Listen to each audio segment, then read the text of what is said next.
is WhisperSister. I just wanted to do a little update.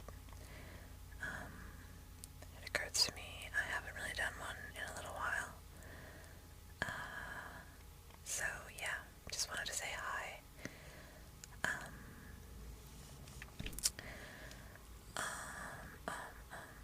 I haven't really been doing anything other than what I was doing last time I talked to you guys, I guess. I've been, hang on, I think my iPod is playing.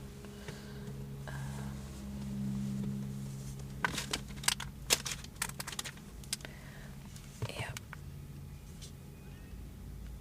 Anyway, I've been, sorry, I'm a little bit out of it right now. I just went for a run, and it's a really, well, beautiful but quite warm day. The first warm day of spring, really.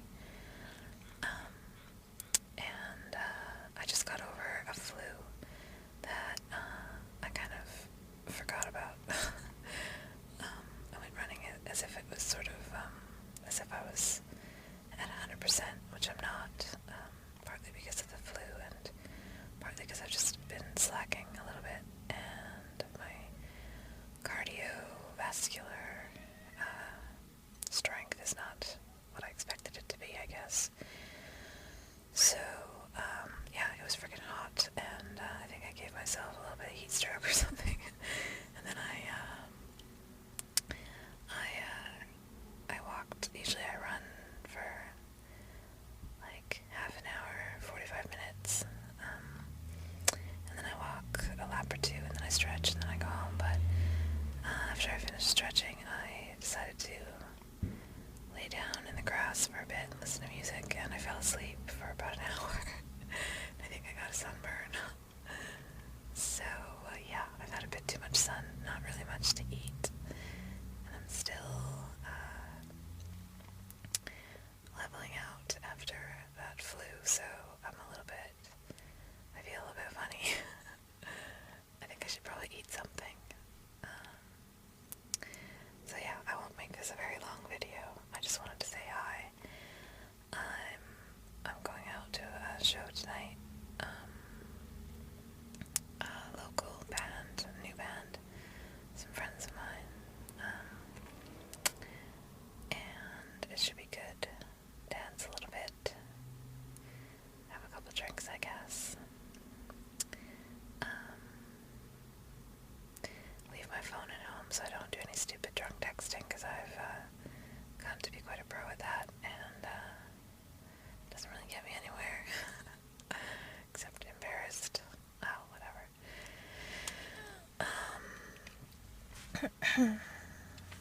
So, yeah. I guess that's about it, really. The butterfly is no longer with us, for those of you who are wondering. She died a few weeks ago. It was quite sad. I had her for a total of, I guess, about 3.5 weeks, which is not bad. I guess they're supposed to live about a month, so I did the best I could, and in the end, she died in my hand. Took about an hour, and she faked me out quite a few times. I thought she was gone, and then she'd start kind of twitching or convulsing a little, so I just sat and watched her, and at the time I was actually kind of in the middle of a bit of a fight with my best friend that ended up becoming quite an ordeal, and that was the moment that it sort of started, so I was pretty upset anyway. So yeah, it was not the happiest moment for me, but a lot of good actually came out of that fight, or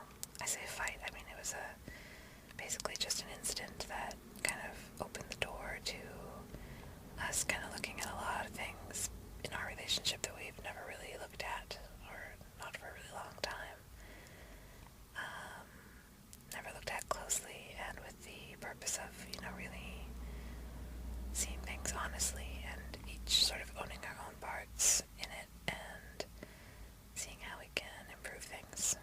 We've been friends now for, I guess, like 17 years, and we've been sort of just carrying on, operating under the same behavioral patterns and relationship patterns that we established as kids, really, so we've never really updated things or, really even addressed directly the things that really needed to change, and now we have started to anyway, and so it's pretty awesome. We're actually a lot closer than ever, and we sort of enlisted each other as allies now instead of adversaries. There was a lot of resentment on both our parts and a lot of kind of competition and feeling threatened by each other. And we've been able to clear a lot of that away by just being honest with each other, and I'm really grateful for that. So now I feel like it's funny, we're sort of in this like second honeymoon stage where we're quite cute, I guess. We're a team now, so I like that. Let's see what else. I've still been going to the open mic. I've gone for the last 4 weeks, except for this last Thursday because it was cancelled. Actually, there was a poetry night thing going on instead, and anyway, I was really, really sick on Thursday, so yeah, but I'll go again next week. And I had a really awesome conversation this morning, actually, with my friend who I've been working through my steps with, 12 steps. Just got to the root of things, really. Nothing new, no new information, really, but just presented in a different way, maybe, I guess, that kind of got through to me a little bit and helped me to get a clearer understanding of what it is that gets in my own, like, what it is that causes me to sabotage myself and resist changing, I guess, because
really made me realize how much of the things that I worry about and sort of judge myself for are things that have no basis in the present moment. They're all like, because yeah, I mean, if I knew I was gonna die in 1 minute, I'm pretty sure I would stop stressing about whether or not I'll ever have children or be, you know, in a relationship that I want to be in, or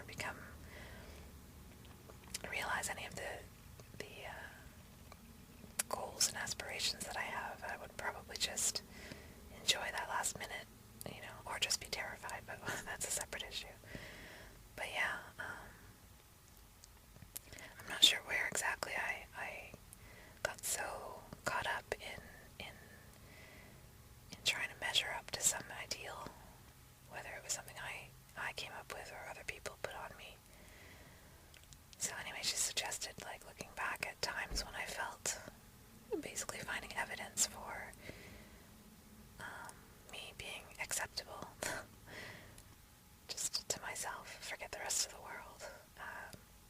Because as much as it sometimes seems like someone else's approval will make a difference, it doesn't, not for any lasting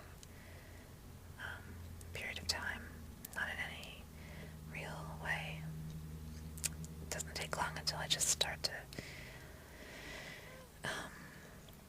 question that anyway, or, sabotage things, or just whatever it is that I do.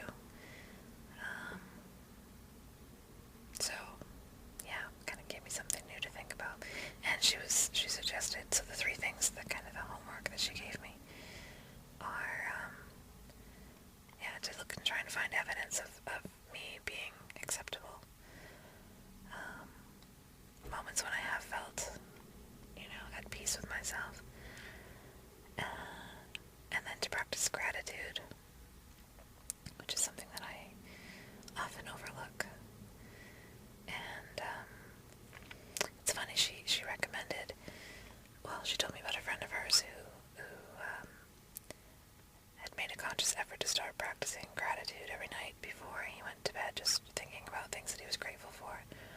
And some nights he had a really hard time thinking of anything that he felt grateful for. And he would always start out saying, I'm grateful for clean drinking water.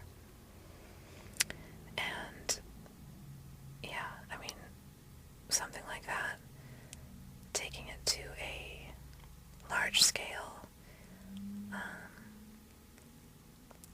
a broad view. I mean, there is so much that I have to be grateful for on that scale. And it really puts things in perspective. I mean, I can't even fathom how lucky I am to have been born in Canada, especially as a woman, when you consider that pretty much outside of North America and Europe, which are, relatively safe places to be as a woman, the rest of the world is still very, women are I'm so lucky to be born and raised in Canada, and to take it for granted that I'm,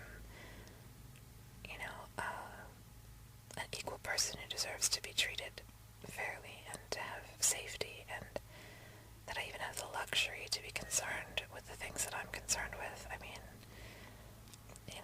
that's a pretty powerful reminder, really, of just how lucky I am. And the clean drinking water thing, it's funny that she would bring that up, because I've actually thought about that before. And yeah, it is something that I take for granted. Again, here in Canada, we've got really good quality drinking water, and that's something that is not a given. It's not owed to us, So, anyway, and it just instantly puts things in perspective, for me anyway. And then from there, you can get a bit more specific about the things that you're grateful for. So, I'm going to sort of practice that this week. And then the third thing was to ask God, whatever you want to call it, for help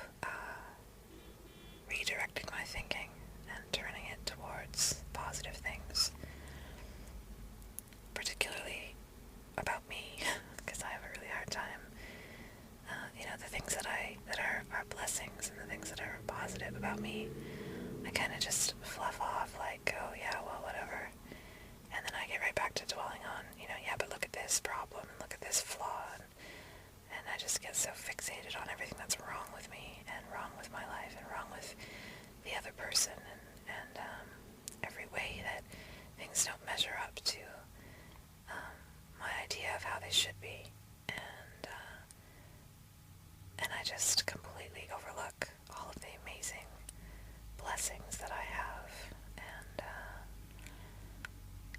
yeah. Anyway, where am I at here? 16 minutes. I wasn't gonna make a very long video. I'll wrap it up. That's just what's been going on in my head lately, because you know, I already know. I know the experience that I'm signing up for if I get lazy at this stage. I really can't keep doing that. I can't keep doing what I've been doing. And the last few weeks, I've felt like there's a real possibility that I could slip back into depression, into resignation and negativity and all that stuff, and I have been just barely keeping it at bay, you know, but feeling quite vulnerable to it, threatened, and falling into that trap of looking for reassurance and answers from the outside. And you know, I really don't like the person that I become when I feel like I need to get my validation and my sense of security from someone else. I much prefer the person I am when I'm relatively secure with myself and able to actually open my eyes and pay attention to what's going on with someone else, you know. And that's not meant to be you know, a judgment against myself or anything. I'm not going to wallow in mistakes that I've made. It's just I know that I know when I'm letting fear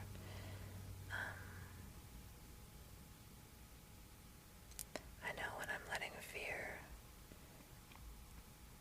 keep me limited in my ability to really extend myself and connect with people. It causes me to play these shallow games, you know, choreographed relationships that are based on how things used to be and what I used to be able to get and what used to work, recreating things that have already happened and things that have already changed, and completely closes me off to enjoying and experiencing and adding to whatever might be you know, actually occurring in the present. And I know it when I'm doing it, and I hate it, and yeah, it kind of becomes a vicious little cycle. So I don't know, right now I feel a little bit like a bit of a weight has lifted, because I guess just because I was able to talk about it a little and get some things out, and I wasn't expecting the reaction that I got from her. I wasn't expecting her to say that, you know. Maybe the reason you're resisting change is because you don't actually need to change, at least not the way that you think you do. It's not about, you know, you'll be acceptable when you've made these changes. That was not, that had not occurred to me, put it that way. But yeah, I've spent the last few hours by myself, just kind of dozing in the sun and, you know, just forgetting the rest of the world for a minute. And it's been really good, so I'm looking forward to tonight. I'm going to go home and have a quick shower and get ready and go out and spend time with my friends and dance. And tomorrow, I'm imagining it'll be nice again. I'm going to spend some time in the city and just relax and take it easy. So yeah, that's what I'm up to. guess it's Easter. Happy Easter, everyone. I hope you're all doing well. Thank you for continuing to listen to my videos. I know I don't make as many as I used to, but